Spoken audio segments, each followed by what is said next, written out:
할렐루야.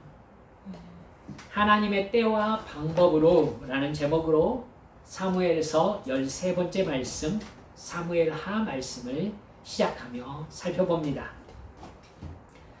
사무엘상 마지막 장인 31장에서 사울왕은 그의 세 아들 요나단, 아비나답, 말기수와 이 세 아들과 함께 전사합니다. 마지막 사울의 죽음 장면은 비참했습니다. 길보아 산에서 아마 사울이 등에 활을 맞았던 것 같아요. 화살을 맞고 블레셋 사람의 군대에게 이제 쫓기게 된 상황에서 자기를 따르는 군사들이 이제 계속 쓰러져 나가고 있는 거죠. 사울이 맨 앞에서 이렇게 도망을 가고 있었습니다. 사울은 결국 자기도 잡혀서 죽게 될 것임을 알고 있었어요. 그래서 자기의 병기든 군사에게 자기를 칼로 죽여달라고 자기 칼을 내밉니다. 왕이 붙잡히면 모진 고문을 당하고 온갖 고통스러운 모욕 속에서 살해당하게 된다는 것을 사울은 잘 알고 있는 것이죠. 하지만 여러분, 병기든 군사가 어떻게 왕을 죽이겠습니까? 자기를 향해서 칼을 휘두르지 못하는 것을 보고 사울 왕은 자기 칼을 뽑아서 그 위에 엎드림으로 최후를 맞이했다고 성경에 기록되어 있습니다. 병기든 군사는 자기의 주군이 그렇게 죽는 모습을 보고 자기도 사울과 똑같이 자살합니다. 왕을 구했던 이스라엘 사람들은 하나님의 뜻을 따르지 않는 왕이 나라와 자기들에게 어떤 결과를 가져오는지를 비참하게 경험했던 것이죠. 첫 번째 왕정 시도는 이렇게 실패로 돌아갑니다. 하나님 말씀에 순종하지 않음으로요. 사울과 블레셋의 전쟁이 이렇게 진행될 때에 다윗은 시글락을 침노한 아말렉을 쫓아가가지고 진멸하고 시글락으로 돌아옵니다. 이스라엘과 블레셋이 지금 전쟁 중이었는데 이 상황을 파악할 시간이나 여유가 없었을 겁니다. 전쟁터도 전혀 달랐고요. 사울 왕이 죽었다는 소식을 아마 다윗은 듣지 못했을 것입니다. 그때에 아말렉 사람 한 사람이요, 이스라엘 진영에서 도망쳐 왔다면서 다윗 진영으로 찾아와요. 이스라엘이 블레셋에 대패했습니다. 그리고 사울 왕과 세 아들이 모두 죽었습니다. 여러분, 다윗이 사울 왕의 첫째 아들 요나단을 정말 사랑했잖아요. 이건 다윗에게 굉장히 큰 아픔이었습니다. 다윗이 물어봐요. 네가 어떻게 아느냐? 제가 길보아 산에 우연히 올라가게 되었는데 부상당한 사울 왕이 블레셋 군대에 쫓긴 후 위급한 상황에서 저에게 이 상황을 봐라. 네가 나를 어서 죽여서 이 고통을 면하게 해다오 라고 얘기하길래 제가 사울 왕을 죽이고 그의 왕관과 팔에 있는 고리를 벗겨서 가져왔습니다. 이렇게 얘기합니다. 무엇을 기대했겠어요? 자기는 큰 상을 받겠구나 생각했을 것입니다. 다윗은 옷을 찢고 슬퍼하면서 금식합니다. 아말렉 사람 속이 기대와 좀 다른데 아마 이랬을 겁니다. 다윗이 그 사람에게 얘기합니다. 네가 어떻게 감히 겁도 없이 여호와께서 기름 부어 세운 분을 살해했느냐? 그러면서 부하에게 쟤를 죽여라. 이래서 그 사람은 다윗 앞에서 죽임을 당합니다. 그 사람은 다윗에게 이익이 되는 행동을 했다고 상을 받을 것이라고 생각했겠지만 다윗이 상황을 파악하는 기준은 순간의 이익이 아니었어요. 사울 같은 사람이 아니었던 것이죠. 아마 그런 마음이었으면 다윗이 진즉 사울 왕을 죽일 수 있는 기회가 2번이나 있었단 말입니다. 다윗은 슬퍼하면서 사울과 요나단을 위한 애가를 지어 부르게 합니다. 우리가 이 상황에서 깨달아야 될 것은요, 이스라엘의 왕권이 다윗의 노력에 의해서 다윗에게 오고 있지 않다는 걸 여러분 깨달으셔야 됩니다. 이게 오늘 설교에서 집중적으로 살펴볼 부분이거든요. 다윗이 이스라엘의 왕권을 얻기 위해서 노력하는 것에 의해서 왕권이 다윗에게 주어지지 않고 있다는 거예요. 여러분, 다윗이 예전에 사울왕을 살려줄 때 뭐라고 했었느냐면 자기를 따라온 아비새에게 이렇게 말한 적이 있어요. 사무엘상 26장 10절이죠. 여호와께서 살아계심을 두고 맹세하노니 여호와께서 그를 치시리니 혹은 죽을 날이 이르거나 또는 전장에 나가서 망하리라. 이렇게 다윗이 얘기했었어요. 그렇게 말한 대로 다윗과 관계없이 사울은 자기 전쟁터에서 죽습니다. 다윗은 하나님께 하나님, 사울이 죽었으니 이제 제가 시글락에서 떠나서 유다로 돌아갈까요? 이렇게 여쭙니다. 그러자 하나님이 다윗에게 헤브론으로 가라 이렇게 얘기합니다. 다윗은 자기를 따르는 모든 사람들과 함께 헤브론으로 떠납니다. 유다지파 장로들은요, 헤브론에 온 다윗을 유다지파의 왕으로 삼습니다. 그러니까 처음 7년 반 정도의 시간이거든요. 7년 반 정도의 시간 동안에 다윗은 유다지파의 왕이었습니다. 그런데요, 우리가 짚고 넘어가야 될 부분이 역대상 12장에 보면 다윗이 이 시글락과 헤브론에 있을 때 다윗에게로 투항한 사람들이 엄청난 숫자가 적혀 있습니다. 역대상 12장 전체에 나오는 각 지파의 군사들의 숫자도 엄청난데 다 용사들이고 군대 지휘관들이었다 이렇게 기록되어 있습니다. 역대상 12장 22절에 보면 이렇게 기록되어 있거든요. 그때 사람이 날마다 다윗에게로 돌아와서 돕고자 하매 큰 군대를 이루어 하나님의 군대와 같았더라 이렇게 기록되어 있어요. 지금 다윗이 쫓기는 생활을 하면서 시글락에 있었고 이제 헤브론으로 이제 막 돌아간 거잖아요. 근데 시글락과 헤브론에서 다윗에게 합류한 군대가요 30만 명이 넘었습니다. 숫자가 통 안 나오는데요. 여러분 한번 성경 읽으면서 세어보세요. 제가 언뜻 세어보니까 30만 명이 넘더라고요. 역시 다윗이 어떻게 해서 이룬 결과가 아니라 하나님께서 그들의 마음을 움직여서 다윗에게 합류하게 하신 사람들이었던 거죠. 즉 하나님은요 사울이 죽은 후에 철저하게 이스라엘의 왕권은 하나님의 전적인 주권에 속해 있다는 것을 상황을 통해서 다윗에게 알려주고 있어요. 그래서 이스라엘의 왕권은 하나님의 주권적인 역사로 다윗에게 주어지고 있다라는 걸 성경에서 계속 밝히고 있는 겁니다. 다윗이 노력해가지고 이렇게 노력해가지고 결국 그가 이스라엘의 왕이 올랐다 이 얘기를 하고 싶어 하는 게 아니라 성경은 다윗과 상관없는 곳에서 사울도 죽게 하시고요. 여러분 정통적인 왕위 계승권으로 할 것 같으면 요나단, 그 다음에 아비나답, 말기수와 이렇게 이어져야 되지 않습니까? 사울 왕과 함께 그 세 사울 왕의 아들들이 함께 죽습니다. 근데 그 전쟁 때 다윗은 없었어요. 여러분 하나님께서 다윗을 하나님이 세우시고 계시는 겁니다.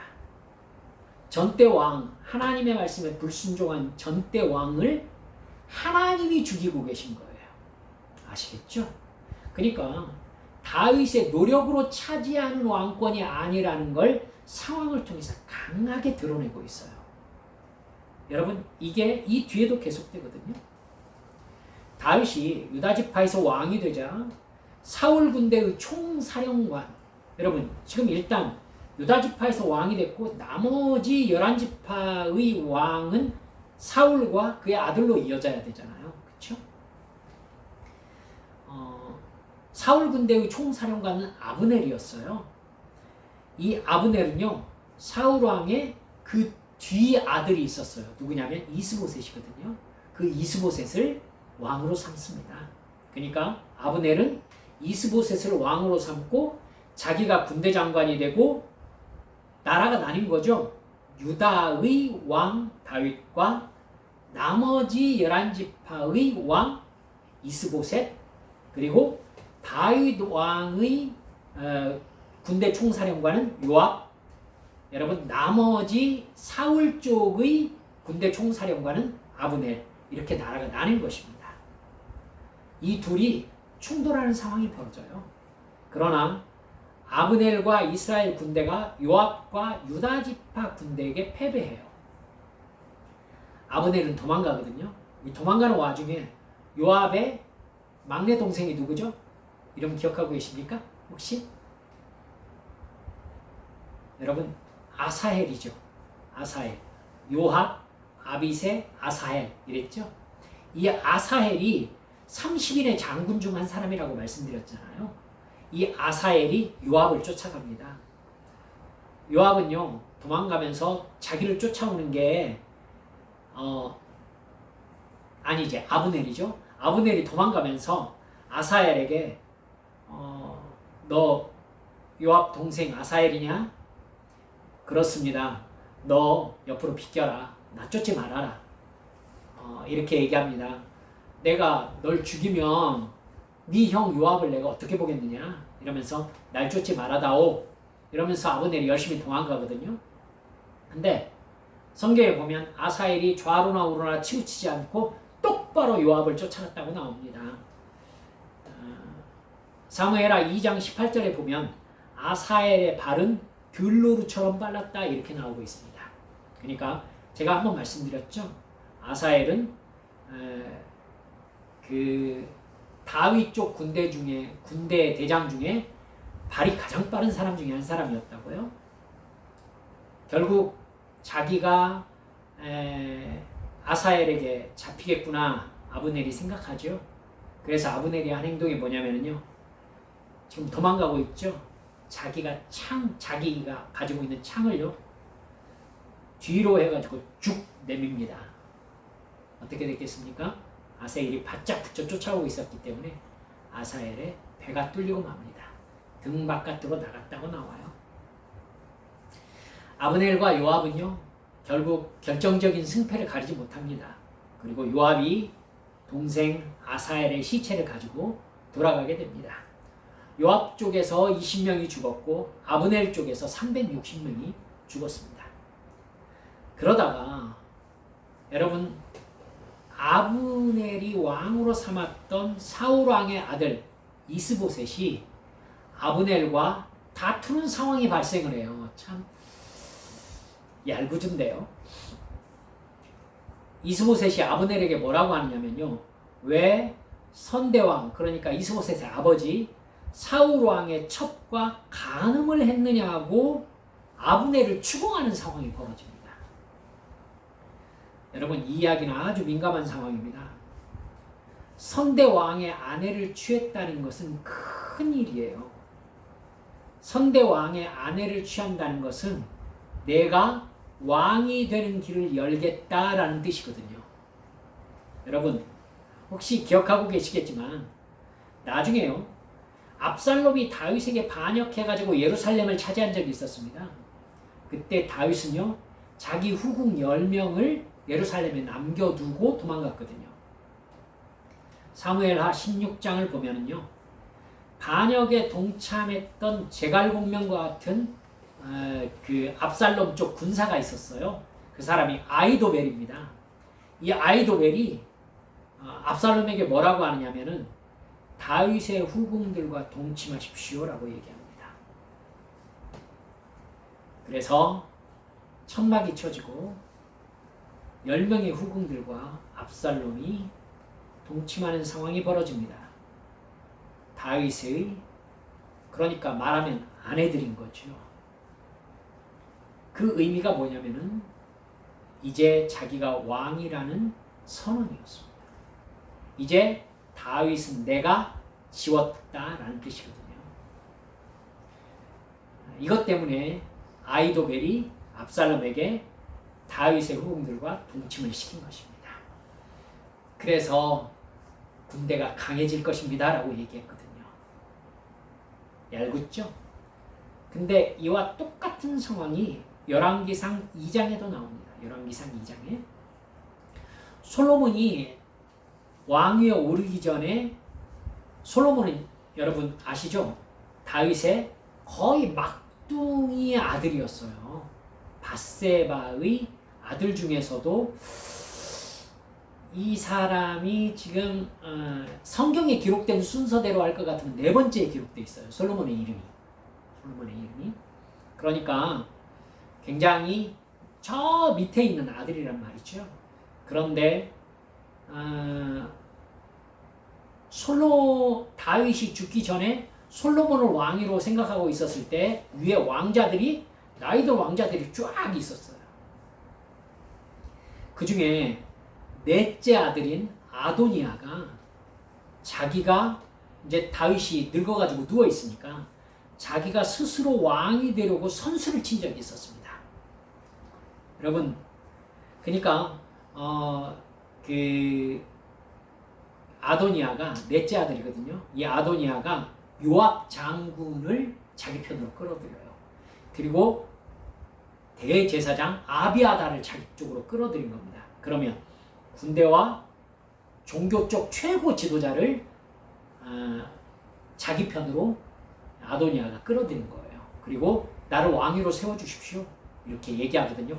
이 이야기를 들은 선지자 나단이 다윗에게 가가지고 이 상황을 얘기하는 바람에 다윗이 서둘러 가지고 솔로몬을 왕으로 세우는 상황이 이제 나옵니다.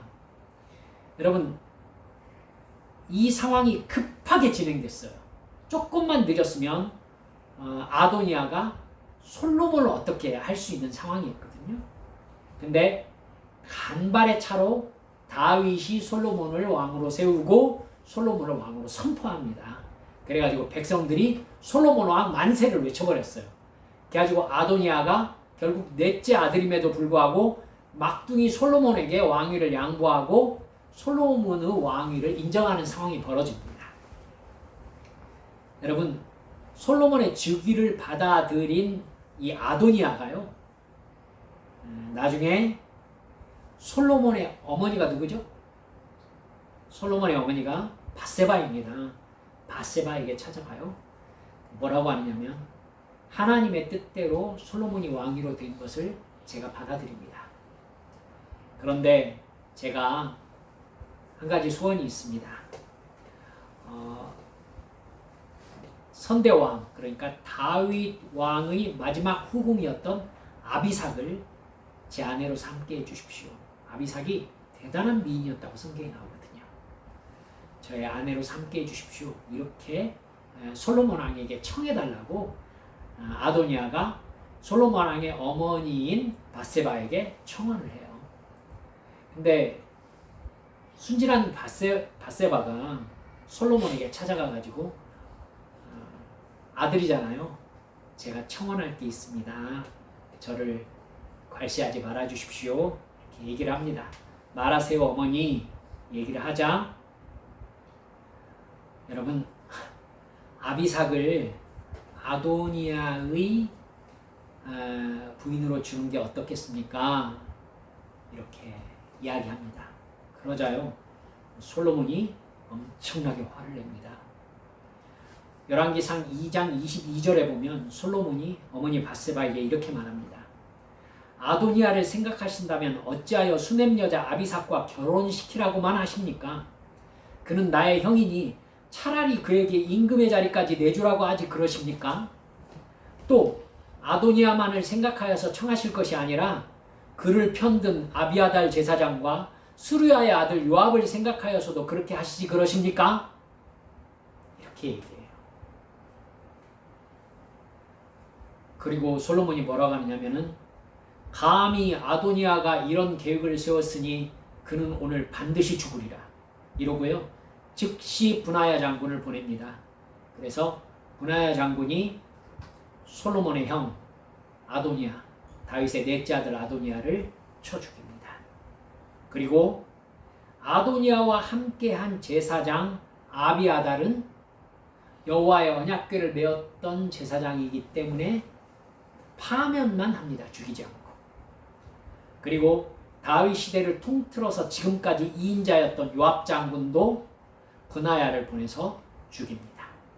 솔로몬이 그렇게 해서 왕권을 단단하게 만들거든요. 무엇을 나타냅니까? 선대 왕의 부위를 취한다는 것은 곧 현역 왕에게 반역한다는 선언이라는 것을 여러분 아실 수 있겠지요. 여러분, 근데 이스보셋이 자기와 함께한 이 군대장관 아브넬에게 네가 어떻게 사울 왕의 후궁과 동침을 할 수가 있느냐 이렇게 따지고 드니까 아브넬이 완전히 열받죠. 그런 일이 있으면 몰랐겠거니와 아브넬은 그런 적이 없었거든요. 내가 이스라엘의 계대가리냐 이렇게 따지고 듭니다.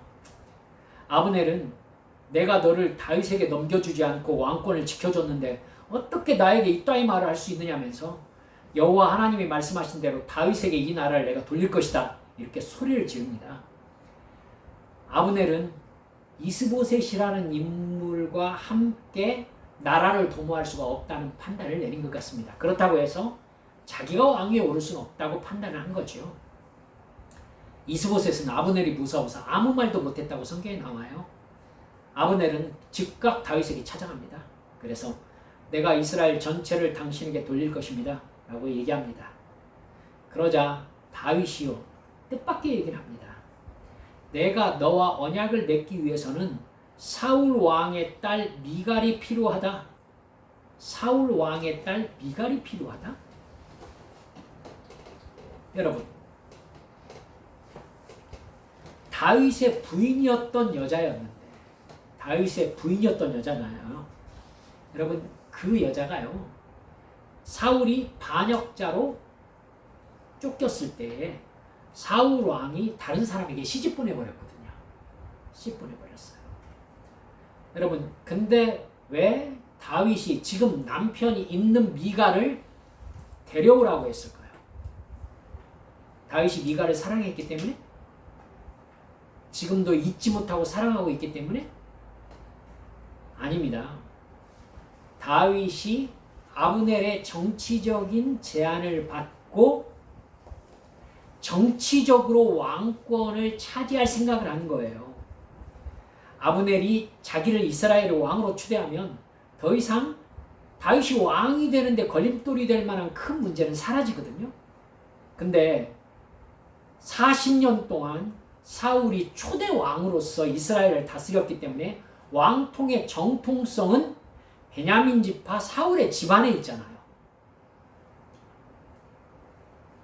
다행히 여러분, 다윗은 미갈과 결혼해서 사울 집안의 뭐였어요? 사위였어요. 그쵸? 블레셋 군대의 양피 200개를 주고 다윗이 미갈과 결혼했었잖아요. 그래서 사위가 되었답니다. 왕의 부마가 됐었다고요. 그러면 다윗이 여러분 사울 집안의 왕권을 다윗이 상속받아도 정당성을 인정받을 수 있는 길이 누구에게 있는 거예요? 미갈에게 있는 거예요. 그래서 다윗은 미갈을 나에게로 데려와야 된다라고 아브넬에게 조건을 걸었던 것입니다. 여러분, 다윗은 정치적인 해결을 통해서 이스라엘의 왕위에 오르려고 작정하고 있는 겁니다.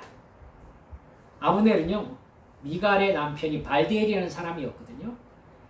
이 사람의 아내가 이제 되어 있는 미갈을 뺏어옵니다. 근데요, 발디엘이 미갈을 계속 따라옵니다. 울면서 계속 따라와요. 그러니까 발디엘은 미갈을 너무 사랑하고 있었던 것이죠. 아브넬이 한참 따라오게 내버려뒀다가 이제 돌아가라 해가지고 발디엘이 울면서 돌아갑니다. 그게 성경에 나와요. 성경이 왜 그 이야기까지 써놨을까요? 다윗이 지금 부당한 일을 하고 있다라는 것을 드러내기 위해서입니다. 즉 하나님의 뜻이 아니다라는 걸 드러내고 있는 것이죠. 다윗은 아브넬과 이스라엘 합병 논의를 합니다. 미갈을 자기 부인으로 다시 차지하고요. 그런데 마침 요압이 적군을 치고 노력한 물건을 가지고 돌아와서 상황을 듣습니다. 아니, 아브넬이 다윗과 이스라엘 통합 논의를 하고 곱게 헤브론을 빠져나갔다는 겁니다. 요압이 다윗에게 벌컥 화를 냅니다. 아니 왕이시여, 분명히 아브넬이 여기에 온 이유가 무엇이겠습니까? 그렇게 달콤한 조건을 들여서 지금 이쪽을 정탐하고 돌아가기 위한 거 아니겠습니까? 이러면서 전령을 보내가지고 아브넬을 다시 돌아오게 만듭니다. 아브넬이 경계심이 있었겠어요? 없습니다. 지금 다윗하고 나라 통합 논의를 하고 돌아가는 길이었잖아요. 근데 요압 장군이 자기를 부른다고 하니까 기꺼이 맞으러 오죠. 별 경계심 없이 요압을 만납니다. 요압은요, 아브넬을 만나서 조용히 할 말이 있다는 듯이 성문 안으로 들어가서 아브넬을 찔러 죽입니다. 요압은 무슨 생각을 한 거죠? 아브넬이 누구 죽였어요? 자기 아우 아사엘을 죽인 거에 대해서 원한을 품고 있었던 겁니다. 이 소식을 들은 다윗이 아주 놀랍니다. 설마 요압이 아브넬을 죽일 거라고 생각지도 못했던 거죠. 유다 지파를 제외한 사울왕의 통치를 받던 이스라엘 전체 지파가 다윗이 아브넬을 죽였다는 소문을 듣게 되면 어떻게 되겠습니까? 여러분, 다윗은 이스라엘을 정치적으로 통합할 방법이 없어져 버려요. 나머지 이스라엘 사람들이 다윗을 어떻게 믿겠어요? 그렇죠? 다윗을 어떻게 믿겠어요? 그들이 다윗에게 분노하게 되면 군사적으로도 아주 큰 부담을 얻게 되겠죠. 다윗은 이 소식을 듣고 아브넬의 장례를 아주 성대하게 치르면서 애가를 짓고 눈물을 흘리면서 금식합니다. 그러면서 아브넬의 피를 흘린 사람의 머리 위로 이 피가 돌아갈지어다 하면서 저주를 해요. 자기가 요압을 어떻게 처리할 수 없음에 대한 이야기를 이렇게 우회적으로 드러낸 것이죠. 3장 37절을 보면요, 이 날에야 온 백성과 온 이스라엘이 넬의 아들 아브넬을 죽인 것이 왕이 한 것이 아닌 줄을 아니라, 이렇게 되어 있습니다. 다윗이 아브넬을 죽인 게 아니구나 라는 걸 온 이스라엘이 알 필요가 있었던 겁니다. 다윗은 요압과 아비새가 나라의 2인자의 힘을 가지고 있었기 때문에 그들을 처리할 수가 없었습니다. 한편 아브넬이 죽었다는 소식에 이스보셋 왕이 크게 놀랍니다. 당연히 놀라죠. 군대 장관이었는데. 물론 온 이스라엘도 놀랐어요. 상황이 어떻게 펼쳐질지 일촉즉발의 위기 상황이 지금 연출되기 시작한 것이죠. 다윗은 정치적으로 아주 난감한 상황에 놓이게 되었습니다. 요압을 처리하지도 못하고 그저 이스보셋의 조치를 바라볼 수밖에 없는 상황에 놓이게 된 것입니다. 만약에 여러분, 이스보셋 왕이 다윗과 전면전을 하면은 다윗이 그들과 싸울 수 있습니까? 여러분, 이거 생각하셔야 돼요. 그들과 싸운다는 얘기는 그들을 죽인다는 얘기가 되잖아요. 여러분, 동족을 죽인 왕이 나중에 왕이 되어서 이스라엘을 통합할 수 있을까요? 다윗은 이 부담이 굉장히 큰 겁니다.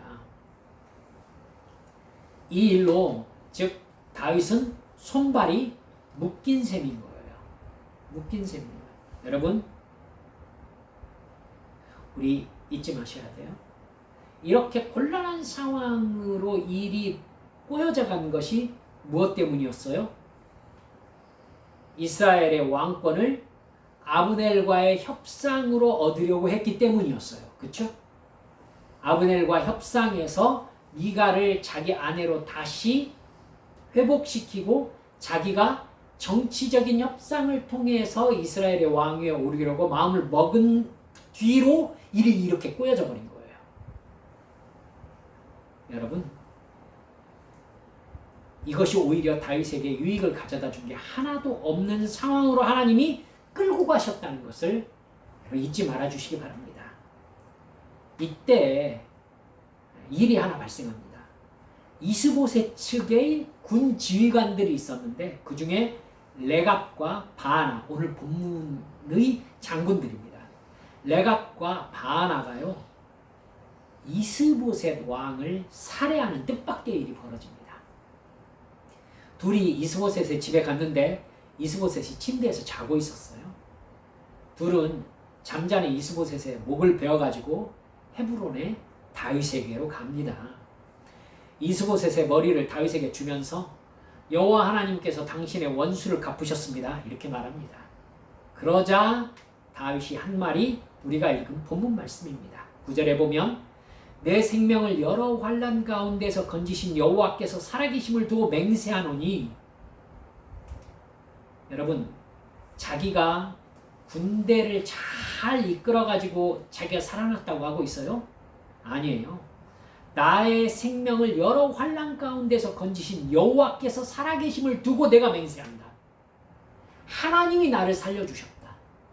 다윗의 마음에 지금 하나님만 의지하는 신앙이 회복되고 있지요. 다윗의 생명을 그 오랜 고난 속에서 지켜주신 것은 오직 여호와 하나님이시라는 고백입니다. 다윗은 예전에 사울 왕을 자기가 죽였다면서 상을 받으리라 기대했던 그 사람을 죽였던 것처럼 이스보셋을 죽인 너희도 죽을 것이라면서 둘을 처형해버려요. 이 상황이 참 중요합니다, 여러분. 다윗이 이스라엘의 통합 왕이 되기 위해서 아브넬과 타협한 것은요, 하나님께 여쭈어서 하나님의 인도하심을 받은 게 아니었어요. 시글락에서 헤브론으로 갈 때 하나님께 일일이 여쭈어 가지고 이동하죠. 그렇게 진행하던 다윗이 전 부인이었던 미갈까지 자기 아내로 다시 취해서 아브넬과 정치적인 타협을 함으로써 왕권을 얻으려고 한 것입니다.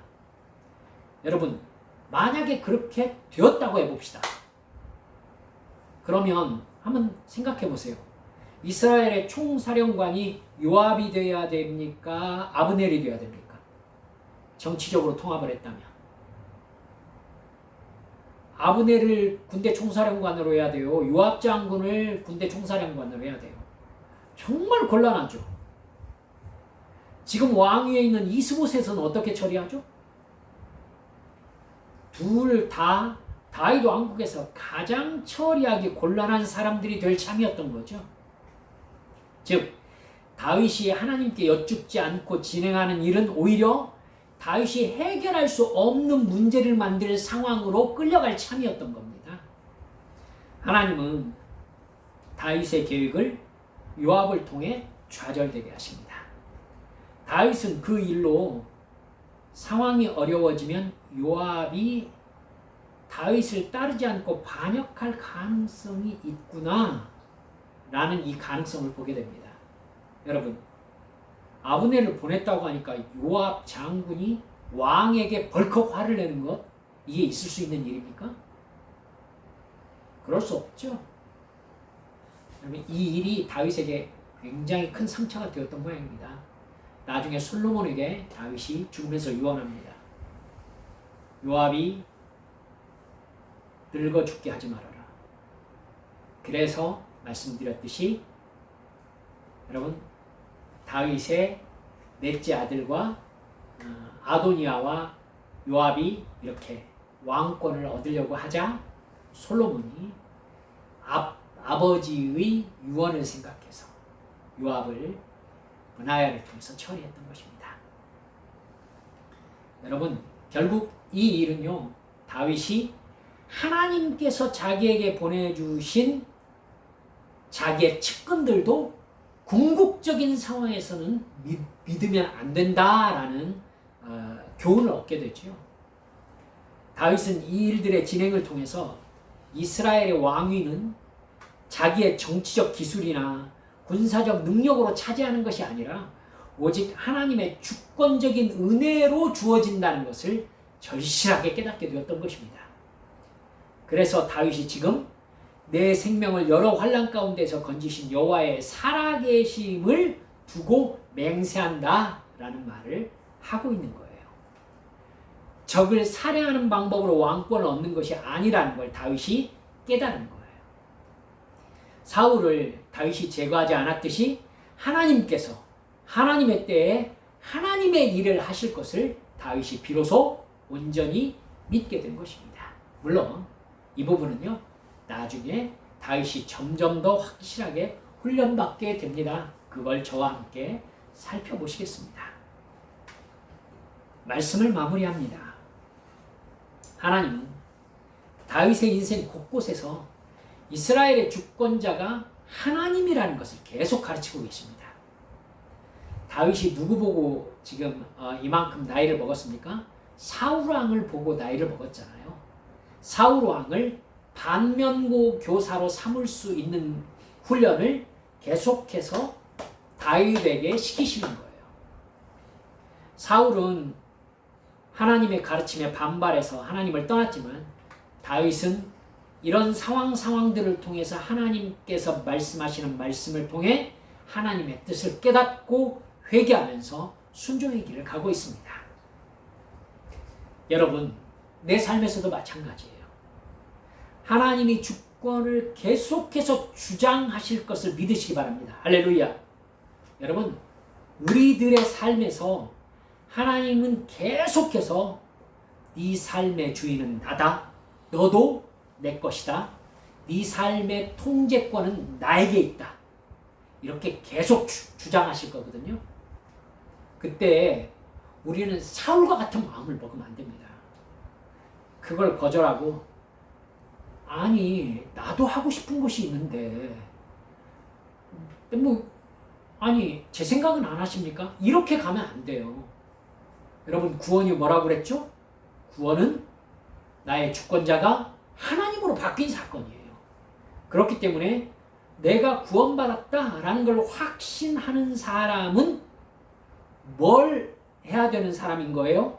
하나님 말씀대로 순종하는 나의 주권이 하나님께 있고 내 삶의 통제자가 하나님이시라는 걸 신한 사람이 구원받은 사람인 거예요. 여러분, 그래서 우리는 내 인생이 하나님의 은혜로 되어 있고 그 은혜를 내 것으로 수납할 수 있는 그릇은 오직 믿음과 순종이라는 것을 하나님으로부터 배워야 돼요. 아멘. 예. 우리는 믿음과 순종이라는 그릇으로 하나님의 은혜를 담는 사람들이에요. 그러니까 하나님의 은혜로 나에게 명령하시는 그 말씀에 나는 순종하며 나아감으로 말미암아 내가 구원받은 사람임을 증명하는 겁니다. 아멘. 그때 나도 내 인생의 주권자가 하나님이시고 나는 오직 하나님만 의지하며 순종하는 존재라는 자기 정체성을 분명하게 해야 돼요. 다윗이 지금 오늘 본문 말씀을 통해서 그 정체성을 확고하게 못 받고 있죠. 나의 생명을 지금까지 지켜주신 분은 누구다? 하나님이다. 내 능력이다? 아니. 나의 사람들이다? 아니. 하나님께서 나를 지켜주셨다. 여러분, 나를 여기까지 인도해 오신 분은 하나님이시다. 이걸 여러분 우리도 믿고 순종하면서 끝까지 그 나라에 이르기까지 오직 하나님의 은혜를 은혜되게 하는 삶으로 순종의 삶 살아내신 우리 믿음의 성도들 모두 되시기를 주님의 이름으로 축원합니다. 우리 함께 기도하십시다. 여러분, 우리가 우리 혼자 살고 있는 것 같지만 절대 그렇지 않아요. 우리의 도달할 곳이 천국이기 때문입니다. 하나님은 우리를 어떻게 해서든 천국으로 데려가려고 하실 거예요. 여러분, 그렇기 때문에 내 인생에서 나의 육체적 욕망을 버리는, 내 죄악의 본성에 따른 욕심을 버리는 시험을 계속 받을 거예요. 다윗에게도 계속 그 시험을 시행하고 계시죠. 다윗이 그걸 빨리빨리 깨달으면서 하나님의 은혜를 은혜되게 하시는구나. 그래서 은혜의 수납자로서 살아가고 있어요. 주여, 내가 어떤 상황에 놓이든지 하나님이 나를 사랑하신다는 걸 믿게 해주시옵소서. 주여, 그래서 온전히 우리 주님만 뒤따라가며 순종하는 삶이 복된 삶이라는 것을 내가 주님 앞에 고백할 수 있는 믿음 갖게 해주시라고 이 시간 주님 앞에 함께 통성으로 기도하시겠습니다. 기도합니다. 아버지 하나님,